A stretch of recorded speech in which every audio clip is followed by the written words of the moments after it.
नमस्कार दोस्तों, कैसे हो। आशा करता हूँ आप सभी ठीक होंगे, स्वस्थ होंगे, मज़े में होंगे। जब तक तोड़ेंगे नहीं तब तक छोड़ेंगे नहीं। हिंदी के एक एक प्रकरण को हम पढ़ते चलेंगे। तो पिछली कक्षा में हम भाववाचक संज्ञा पर बात कर रहे थे, पहले हम उसी पर बातें करते हैं। तो देखिए, भाववाचक संज्ञा, पिछली कक्षा में हम भाववाचक संज्ञा कैसे बनाई जाती है इस पर चर्चा कर रहे थे। अब हम क्रिया से या धातु से भाववाचक संज्ञा बनाई जाती है, प्रत्यय लगाकर बनाई जाती है। धातु के प्रत्यय लगाकर भाववाचक संज्ञा बनाई जाती है।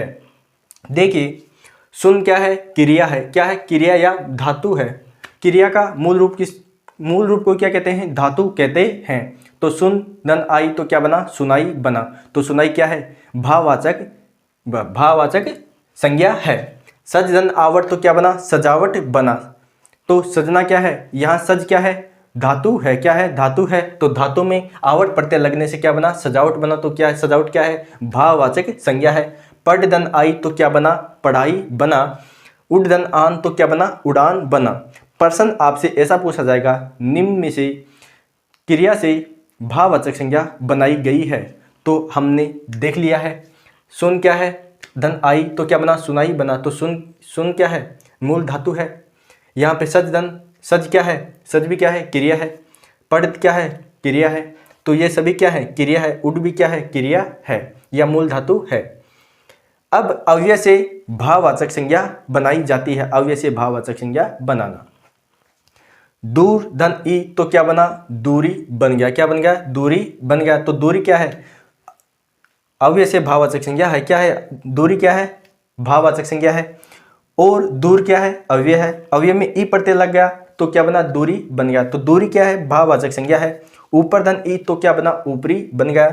नीचा धन आई तो क्या बना? नीचाई बना। उदाहरण तो दोस्तों और भी हो सकते हैं, चाहे जितने भी ले सकते हैं। तो अब हम संज्ञा के संबंध में महत्वपूर्ण बातें, संज्ञा के संबंध में हम क्या करेंगे? अब महत्वपूर्ण बातें करें, जो मेन बातें हैं यहीं पे रखेंगे। व्यक्तिवाचक संज्ञा का प्रयोग एक ही नाम के अनेक व्यक्तियों का बोध कराने के लिए या किसी व्यक्ति का असाधारण धर्म सूचित करने के लिए किया जाता है, तब व्यक्तिवाचक संज्ञा जातिवाचक संज्ञा हो जाती है। क्या हो जाती है? जातिवाचक संज्ञा हो जाती है। जैसे देखिए, अनेक व्यक्तियों का बोध कराने के लिए या किसी व्यक्ति का असाधारण धर्म सूचित करने के लिए व्यक्तिवाचक संज्ञा किस में बदल जाएगी? जातिवाचक संज्ञा में बदल जाएगी या परिवर्तन हो जाएगा। देखिए, संसार में रावणों की कमी नहीं है।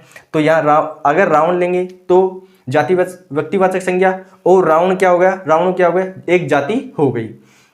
इसी प्रकार यशोदा हमारे घर की लक्ष्मी है। यशोदा वैसे तो श्री कृष्ण जी की माता है, लेकिन यहाँ पे किसके लिए जाति जैसा प्रयोग किया गया है। तो यशोदा हमारे घर की लक्ष्मी है तो क्या बन गई? एक जाति बन गई। कलयुग के भीम, तो यहाँ भी क्या है? भीम किस लिए आया? जातिवाचक संज्ञा के लिए आया है।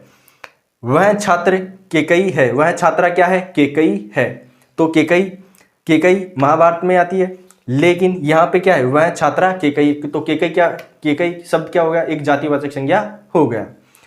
तो मैं एक बार इन्हीं को वापस लेता हूं ताकि आपको एक परीक्षा में कोई परेशानी या समस्या न हो। तो देखिए, दोबारा से देखिए, क्रिया या धातु से भाववाचक संज्ञा बनाना। तो क्रिया का मूल रूप क्या है? धातु है। क्या है? धातु है। से प्रत्यय लगाकर भाववाचक संज्ञा बनाई जाती है। तो सुन क्या है? धातु है। वैसे तो क्या है? धातु है।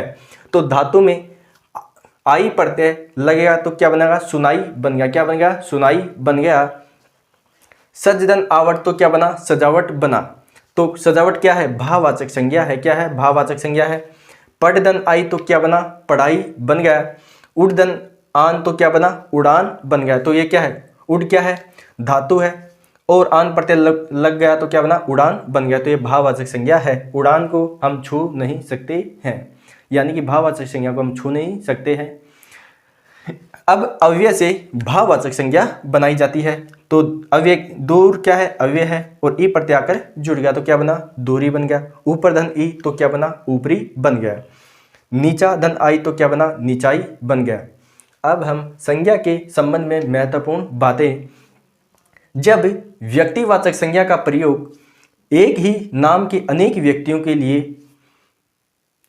व्यक्तियों का बोध कराने के लिए किसी का असाधारण धर्म सूचित करने के लिए किया जाता है, तब व्यक्तिवाचक संज्ञा जातिवाचक संज्ञा हो जाती है। देखिए, संसार में रावणों की कमी नहीं है, तो यहाँ पे क्या, रावण क्या है, जातिवाचक संज्ञा है। क्या है, जातिवाचक संज्ञा है।